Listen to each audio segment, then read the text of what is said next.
ሰላምና ጤና ለሁላችሁም። ዶክተር ደምሴ ታደሰ የህክምና ዶክተርና የህብረተሰብ ጤና ስፔሻሊስት ነኝ። ከ15 ዓመት በላይ በሐኪምነት የህብረተሰብ ጤና አገልግሎት መሪነትና የጤና ፕሮግራሞች ማዘጋጀትና ማናጀርነት በኢትዮጵያ፣ በዛምቢያ፣ በላይቤሪያ፣ በሱዳን፣ በኡጋንዳ፣ በቱርክና በኒውዚላንድ አገልግያለሁ። በትምህርትና በስራ ልምድ እንደተረዳሁት አብዛኞቹ የጤና ችግሮቻችን ልንቆጣጠራቸውና ልንከላከላቸው የምንችላቸው ናቸው። የጤና ግንዛቤን በማሳደግ ጤናችንን መንከባከብ መጠበቅ እንችላለን። ሁሉ በደጆ ጤናው በጆ እንዲሆን እመኛለሁ። በየጊዜው የማወጣው ቪዲዮ እንዲደርሶት ሰብስክራይብ ያላደረጋችሁ ሰብስክራይብ አድርጉ። አስተያየት መስጠት ማጋራት አይርሱ። ጤናው በጆ ነው።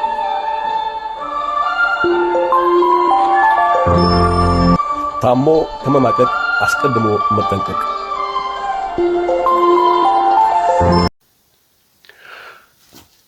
ተተኪ የኩላሊት ህክምና በማስፈለጉ ምክንያት የኩላሊት ንቅለ ተከላ ሊፈጸም የሚችልባቸው 4 ሁኔታዎች አሉ።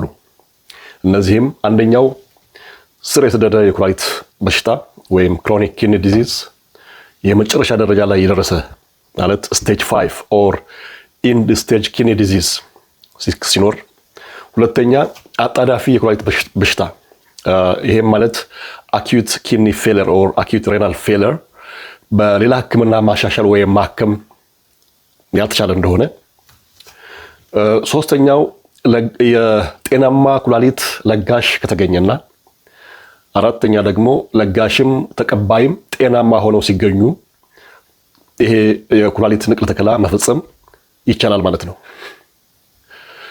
ተመራጭ የኩላሊት ለጋሽ ማን ነው? Who is the best donor? ማንኛውም እድሜው ከ18 ዓመት በላይ የሆነና በጥሩ በተሟላ ጤንነት ላይ የሚገኝ ሰው ኩላሊት ሊለግስ ይችላል። ማንኛውም ሰው 2 ጤናማ ኩላሊቶች ያሉት ሰው እና የጤና ምርመራ ተደርጎለት ሙሉ ጤንነቱ የተረጋገጠ ሰው እድሜው ከ18 እስከ 65 ዓመት የሆነ ኩላሊት መለገስ ይችላል። ሌላ የሚያስፈልግ ነገር የደም አይነት የለጋሽም ተቀባይም የደም አይነት ተመሳሳይ ቢሆን ወይም የሚጣጣም የሚዋሃድ መሆን አለበት። ምን አይነት የደም አይነት ለማን ሊሆን ይችላል? በህይወት ያለ የኩላሊት ልገሳ በሚደረግበት ጊዜ የሚከተሉት የደም አይነቶች የሚጣጣሙ ናቸው ተብሎ ይታመናል። ለምሳሌ የለጋሽ የደም አይነት ኤ የሆነ እንደሆነ ለተቀባይ የደም አይነት ኤ ወይም ኤቢ መስጠት ይችላል። የለጋሽ የደም አይነት ቢ ደግሞ ከሆነ ለተቀባይ የደም አይነት ቢ ወይም ደግሞ ኤቢ፣ የለጋሽ የደም አይነት ኤቢ ከሆነ ደግሞ ለተቀባይ የደም አይነት ኤቢ ለሆነ ብቻ ሲሆን፣ የለጋሽ የደም አይነት ኦ ደግሞ ከሆነ ለሁሉም የደም አይነቶች ለኤ፣ ለቢም፣ ለኤቢም እና ለኦ መለገስ ይችላል ማለት ነው። የለጋሽ የደም አይነት ኦ ከሁሉም የደም አይነቶች ጋር ስለሚስማማ ዓለም አቀፍ ለጋሽ ኦር ዩኒቨርሳል ዶነር ተብሎ ይታወቃል። በአንጻሩ ደግሞ ተቀባዮች የተቀባይ ብለድ ደም አይነት ኦ ከሆነ ለሚለግሰው የሚቀበለው ከኦ ብቻ ነው። የተቀባይ የደም አይነት ኤ ደግሞ ከሆነ የሚቀበለው ከኤ እና ከደም አይነት ኦ ሲሆን፣ የተቀባይ የደም አይነት ቢ ደግሞ ከሆነ ሊቀበል የሚችለው ከቢ እና ከኦ ነው። ሌላው የተቀባይ ደም ኤቢ ደግሞ ከሆነ ግን ከሁሉም የደም አይነቶች መቀበል ይችላል። ይሄ ኤቢ የተባለ የደም አይነት ዩኒቨርሳል ሪሲፒየንት ወይም ዓለም አቀፍ ተለጋሽ ወይም ተቀባይ አይነት የደም አይነት ነው። የኩላሊት መለገስ የማይችል ወይም ኩላሊት መለገስ የማይፈቀድለት ማን ነው? ምን አይነት ሁኔታ ውስጥ ያለ ሰው ነው?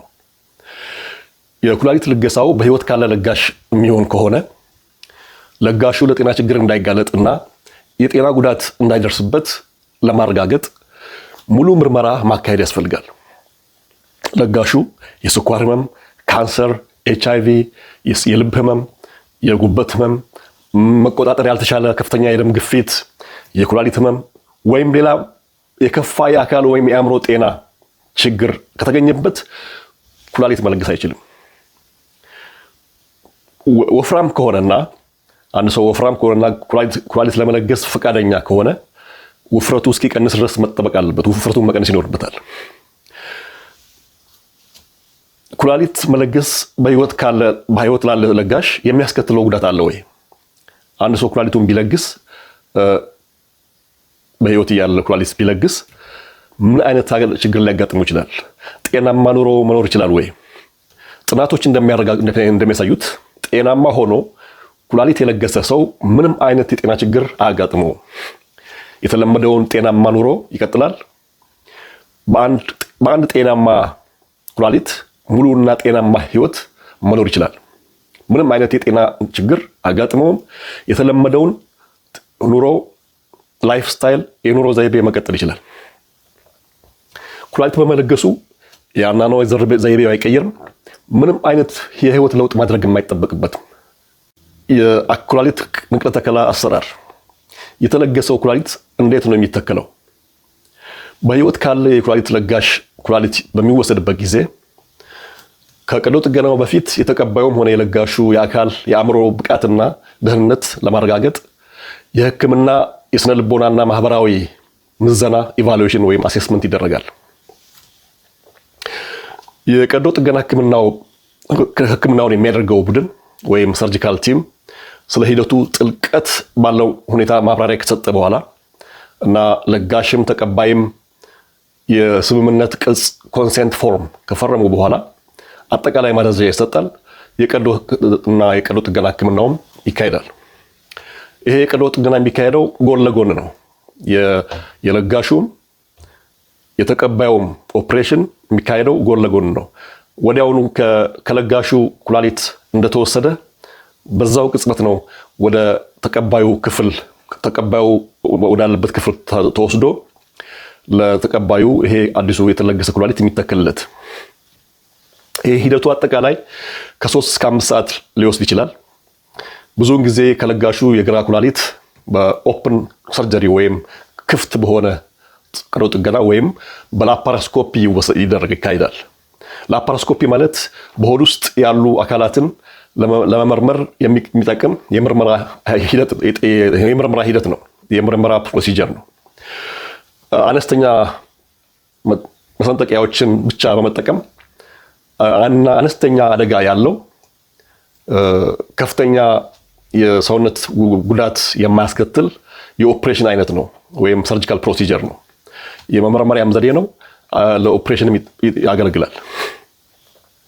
የለጋሹ ኩላሊት በዚህ መልክ ከተወሰደ በኋላ ኩላሊቱ በልዩ ፈሳሽ ታጥቦ በተቀባዩ የሆድ ዕቃ ክፍል ውስጥ በቀኝ ዝቅተኛ ቦታ ራይት ኢሊያክ ፎሳ በሚባል ቦታ ውስጥ ይቀመጣል።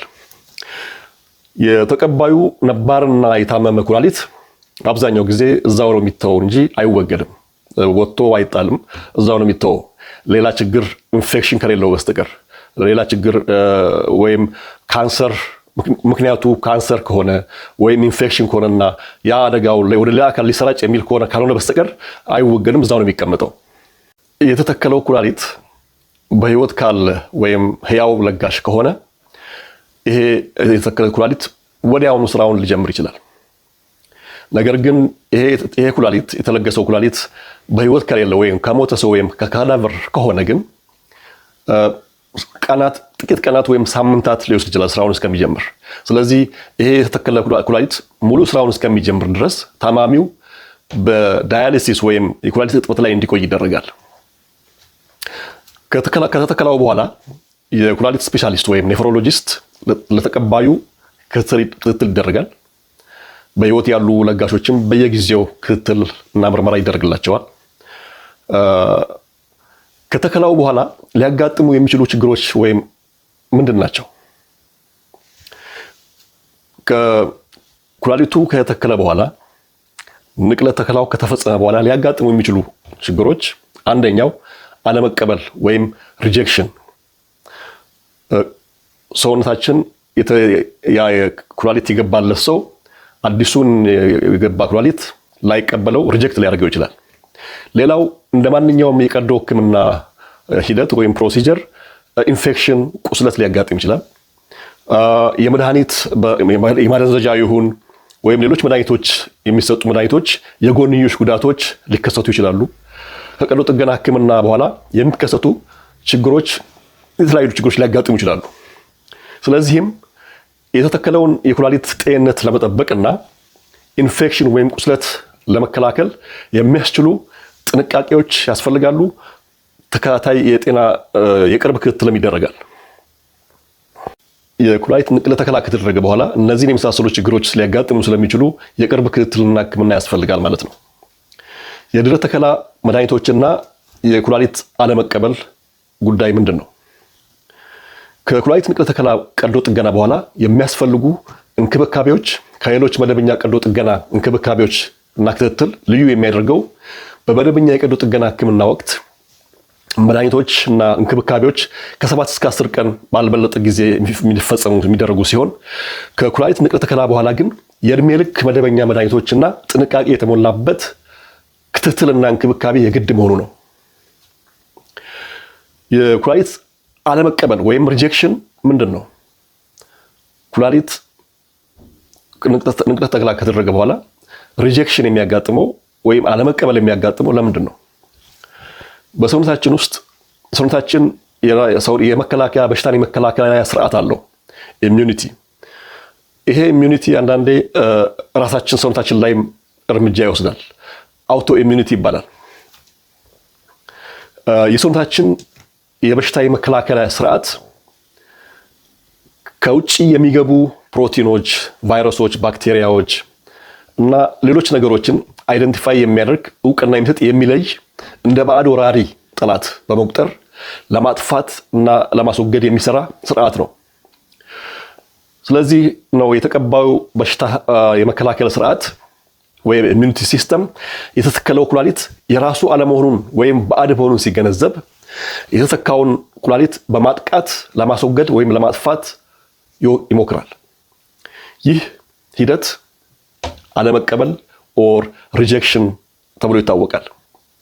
ለዚህም ነው ቅድመ ዝግጅት የሚደረገው። ምክንያቱም ማች የሚያደርግ ዶነር ለጋሽ የሚፈለገው ለዚህ ነው። ይህንን አደጋ ለመቀነስ ይህንን የሪጀክሽን ቻንስ ኦር ሬት ኦፍ ሪጀክሽን ለመቀነስ፣ ሌላው ደግሞ በቋሚ ደረጃ የሰውነታችንን የመከላከል ይህን ኢሚዩኒቲ ሰፕረስ የሚያደርግ መድኃኒትም የሚሰጠውም በዚህ ምክንያት ነው። ይሄ የተተከለውን ኩላሊት ያለመቀበል ሁኔታ ወይም ሪጀክሽን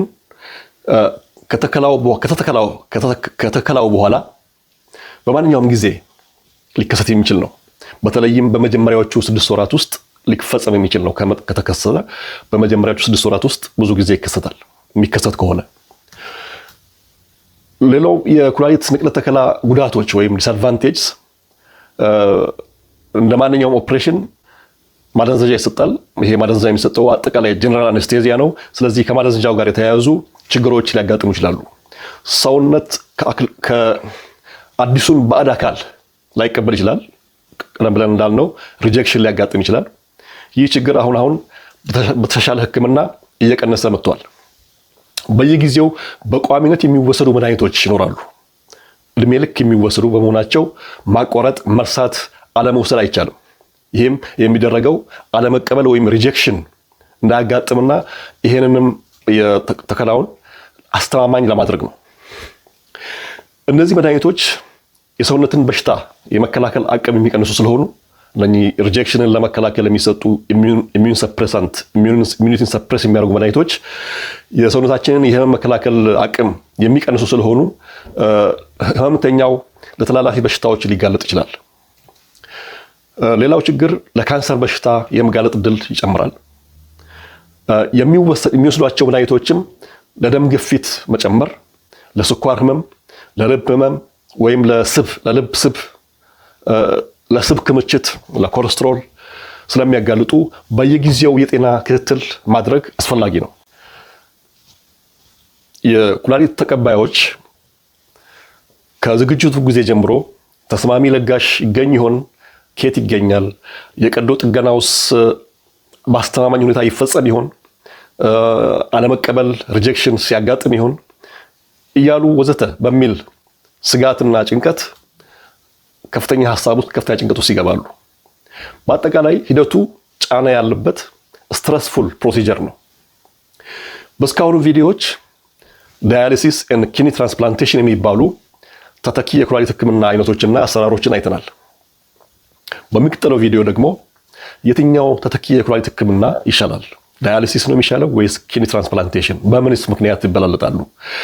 ከአቅርቦትና ከክትትል ከዋጋ ጋር የተያያዙ ተግዳሮቶች ምን ይመስላሉ? የሚሉትን እናያለን። እስከ መጨረሻው ስለተከታተላችሁኝ አመሰግናለሁ። ሰብስክራይብ ያላደረጋችሁ እስካሁን ድረስ ሰብስክራይብ ያላደረጋችሁ የማቀርበው ቪዲዮ በየጊዜው እንዲደርሳችሁ ሰብስክራይብ የሚለውን ቀይ ጽሑፍ በመጫን ቤተሰብና አጋር ይሁኑ። አስተያየት ይስጡኝ። መልእክቱ ሌሎችም እንዲደርስ ማጋራት አይርሱ። መልካም ቆይታ።